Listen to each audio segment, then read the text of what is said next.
Muito bom dia, Almir César Filho. Bom dia, Antônio. Bom dia a todos que nos escutam. Essa saudação aí, matinal, no dia 2 de maio. Pedir desculpa a todos que eu estou no trânsito. Não consegui chegar ainda no escritório da relação do engarrafamento. Então, vou conversar com vocês de maneira meio precária. Então, você tem crédito na casa. Obrigado. Vai por aqui mesmo. O primeiro destaque é o seguinte, podemos ir ao destaque? Pois não. População subutilizada é recorde. São 28 milhões que não conseguem emprego ou trabalham menos do que poderiam. Por favor, Almir. Eu separei esse destaque para o nosso destaque matinal, porque ele confirma um viés de estagnação e de piora, de deteriorização no mercado de trabalho. Então, ao contrário do que se imaginava no final do ano passado, que em 2019 haveria uma recuperação da economia, principalmente com a reversão das expectativas dos investidores, dos empresários, o que aconteceu ao longo dos meses, hoje começa, né, o mês de maio, o quinto mês do ano, é uma piora, uma deteriorização de todos os dados da economia. E o pior dado, além do PIB estagnado, o pior dado é, sim, sem dúvida, o mercado de trabalho, é a geração de postos de trabalho. Então, o patamar do desemprego continua muito alto com viés de crescimento, né? Nós já estamos aí com 13% da população economicamente ativa desempregada, e os dados de desemprego revelam outra coisa, um outro aspecto, né? Porque além da desocupação, né, além do desemprego, indicando inclusive redução nos postos de trabalho, né? Então, nesse momento, as demissões não estão em alta, mas continuam ainda num patamar mês a mês, demitindo muito, e as contratações estão em baixa, estão gerando esse patamar de 13% no desemprego. Por outro, nós temos um outro problema, que as pesquisas vêm apontando, né? Que é a subutilização da força de trabalho. Que é o quê? É aquele trabalhador que procura um emprego para ocupar o tempo dele completo, né? A jornada plena de trabalho, ele consegue só postos com meio período, ou não encontra a vaga que corresponde à procura dele. Tanto a procura dele por conta da capacitação, ele tem um determinado tipo de capacitação, mas não vem encontrando o posto de trabalho que corresponde à procura dele. E esse aí é um dado que deu uma explosão, então um dado muito alto. O que está se apontando é que 25% da população está subutilizada. Então, ela poderia estar trabalhando mais horas, então isso é provável que ela esteja sendo ocupada sob forma de trabalho precário, sob forma de bico, né? Para poder ele obter renda, mesmo que pequena, parcial, mas conseguir algum tipo de renda. Então, essa conjugação, né, de não encontrar o posto de trabalho que corresponde à procura dele, como também ele não encontra o posto de trabalho com horas suficientes a qual ele estava procurando, né? Então, está procurando um emprego, geralmente um emprego de 8 horas, mas só está encontrando algum posto de trabalho que ofereça 1, 2, 3 horas por dia para ele. Então, essa conjugação talvez seja a pior, a mais dolorida para o conjunto da classe trabalhadora. E aí, pelo menos 1/4 da população economicamente ativa esteja nessa situação. E boa parte das pesquisas de desemprego, principalmente aquelas que a gente ouve na televisão, no rádio, lê nos jornais, nos portais de notícias, não enfocam exatamente isso. Ela foca muito mais no desemprego aberto, do que a subutilização. Então, e a subutilização mostra o quão profundo está a estagnação da economia brasileira. E também que as medidas que o governo anuncia, principalmente o centro do governo, em torno meramente da reforma da Previdência, não é suficiente. Se a reforma da Previdência fosse aprovada e se de fato ela tivesse algum tipo de capacidade de religar o mercado de trabalho, e aí eu entendo que não tem, se ela não é suficiente. Então, é mais um dado que comprova a nossa tese, que é preciso uma política econômica ativa, né, contracíclica, e muito pelo contrário. Já desde o governo Temer, a política econômica é pró-cíclica. Com todos os erros de condução da política econômica do governo Dilma, né, que se avolumaram, especialmente no primeiro ano do segundo mandato dela, uma política econômica pró-cíclica, isso é, que apenas reforça a situação que está dada na economia, né, se você está com queda na arrecadação, o que você faz?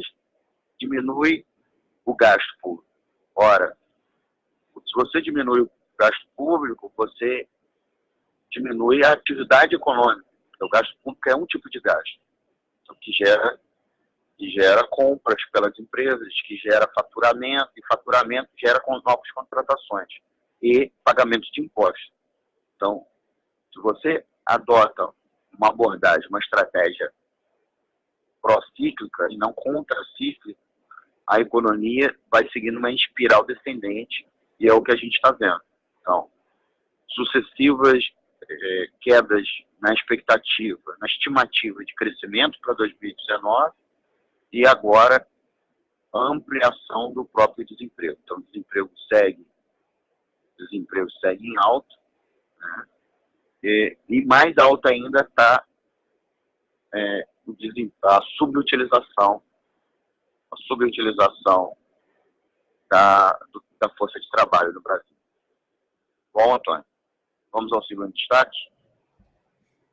Se você me permite, Pois não. Almir, também registrar aqui, quem está acompanhando a gente compartilhou a nossa imagem aí, a nossa transmissão pela página. É só você entrar lá em www.webradio.com, fazer como a Eva, aqui é Gank, e também o Alexandre Cunha, que compartilhou essa transmissão, ele que é do Diversos, juntamente com o Alexandre Elias. Vamos ao segundo destaque da participação do nosso amigo economista Almir Cesar Filho, aqui no quadro Economia é Fácil, todas as manhãs no programa Boletim Censura Livre, primeira edição. Receita neoliberal leva a dívida bruta a 5,431 trilhões de reais, 78,4% do produto interno bruto. Por gentileza, Almir. Então, Antônio, é muito destacado pela grande imprensa a busca, uma pseudo-busca pela redução da dívida bruta no Brasil.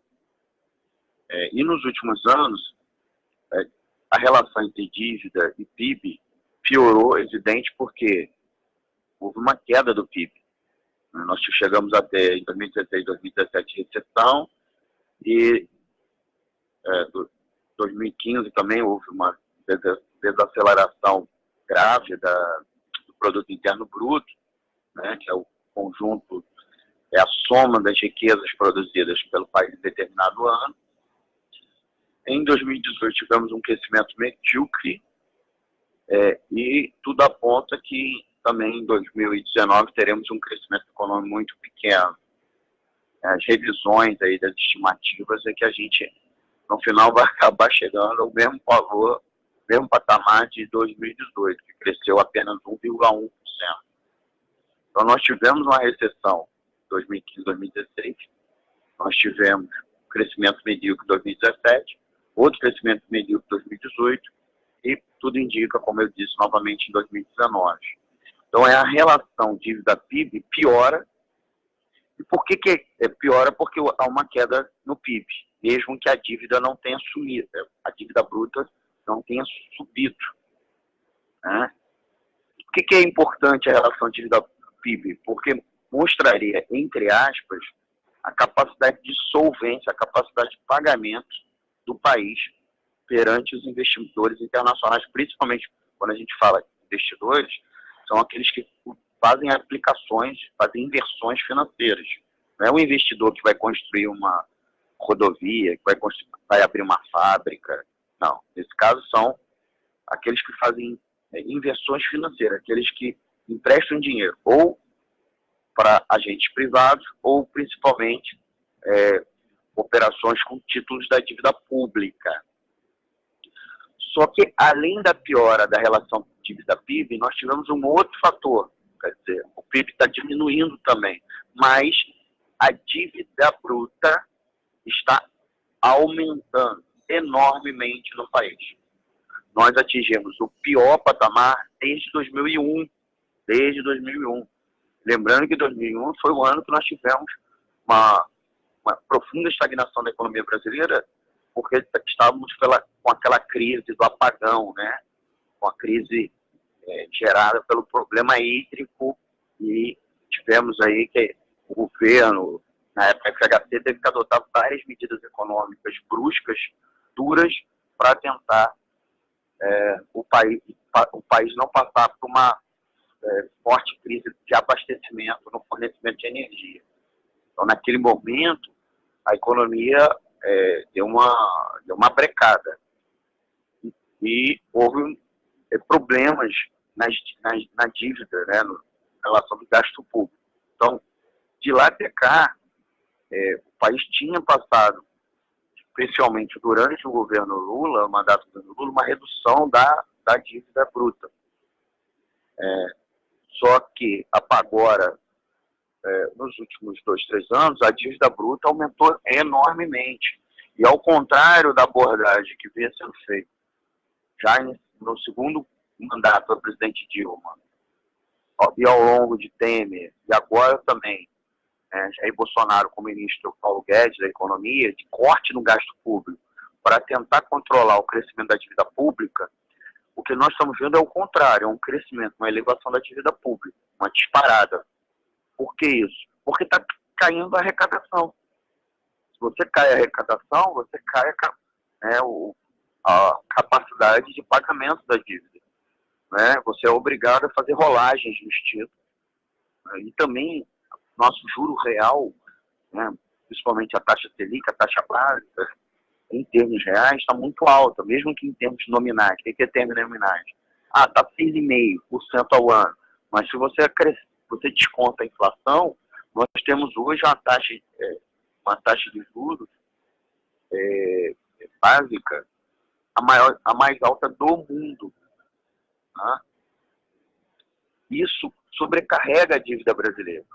Não é à toa que hoje o orçamento público gasta em torno de 40% com o pagamento da dívida pública.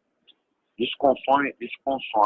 E a custo da sociedade paga 1 trilhão ou mais, 1 trilhão de reais por ano. Né? E aí nós hoje chegamos a esse patamar de dívida de mais de 5 trilhões de reais. Tá? Mais de 5 trilhões de reais é quase um PIB brasileiro. Né? Ou pelo menos quase 80% de um PIB brasileiro está sendo consumido, seria consumido, né, se fosse pago tudo de uma vez, né, seria preciso quase 80%, 78% de um PIB brasileiro para pagar essa dívida pública. Então, mostra novamente que a abordagem da política econômica brasileira é totalmente equivocada. Então, justamente está se adotando remédios para combater certas doenças, mas esse remédio é que está provocando a doença, está reforçando a doença. Se fôssemos um paciente e médico, na verdade, hoje, o que está matando o paciente não é mais a doença, é o remédio. Então, você teria que trocar o remédio. E de fato, eu digo uma coisa, a doença foi mal diagnosticada e o remédio muito errado, mais ainda, pior, o receituário mais errado ainda. Então, por isso, essa situação da economia brasileira. Então, nós estamos falando do desemprego e agora estamos falando da dívida bruta. Então, uma dívida que só aumenta. Então, a austeridade, a política de austeridade praticada pelo governo Temer e agora com prosseguida nesses cinco primeiros meses do ano pelo governo Jair Bolsonaro, estão levando a dívida bruta brasileira ao maior patamar da sua história, e não o inverso. Então, o que eu digo é, nós, o conjunto dos trabalhadores, temos que exigir a mudança da política econômica, tanto a política monetária, que é passando pelo corte da taxa de juros, pelo menos da taxa de juros básica, a Selic, porque ela carrega os títulos da dívida pública, né, os títulos da dívida pública, boa parte deles são cotados pela Selic, então é preciso reduzir a Selic, se for possível e necessário, fazer uma auditoria em conjunto da dívida pública brasileira,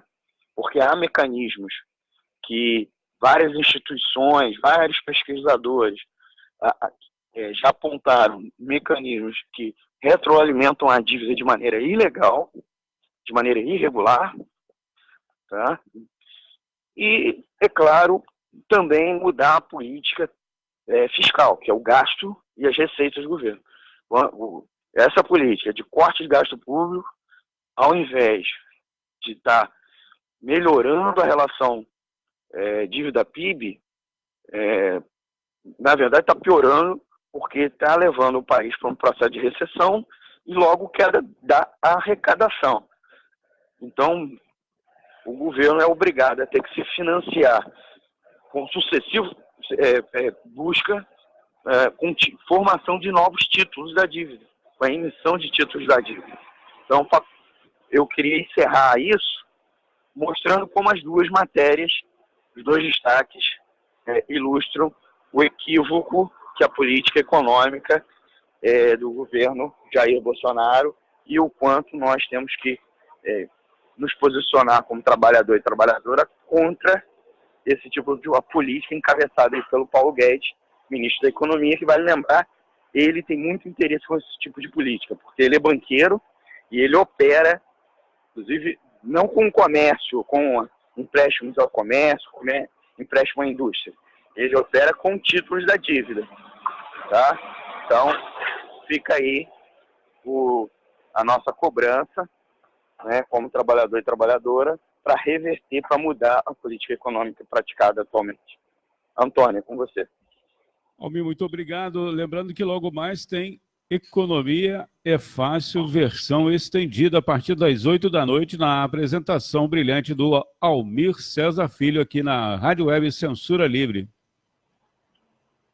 Antônio, convido aí o nosso ouvinte para logo mais, como sempre, e a gente abre aí os nossos canais para envio de dúvida, críticas e sugestões, né? Nós temos o e-mail economiafácil@gmail.com, mas nossos ouvintes também podem botar um comentário, uma pergunta também nas nossas redes sociais e, é claro, assistir. Quem está assistindo pela live, a gente pede também para compartilhar e dar o like, e oferecemos a opção das pessoas para ouvir a nossa programação pelo site, né, o www.clwebradio.com, ou pelos nossos aplicativos. Então, queria desejar um ótimo dia nessa quinta-feira, 2 de maio de 2019, e a gente convida para logo mais ou para nos assistir amanhã. Hoje, né? Não, hoje, quem puder, hoje, às 8 da noite, e amanhã, de manhã, novamente aqui, às 8h30 da manhã. Isso aí. Muito obrigado, Almir. Um excelente dia para você. Obrigado, Antônio. Um abraço.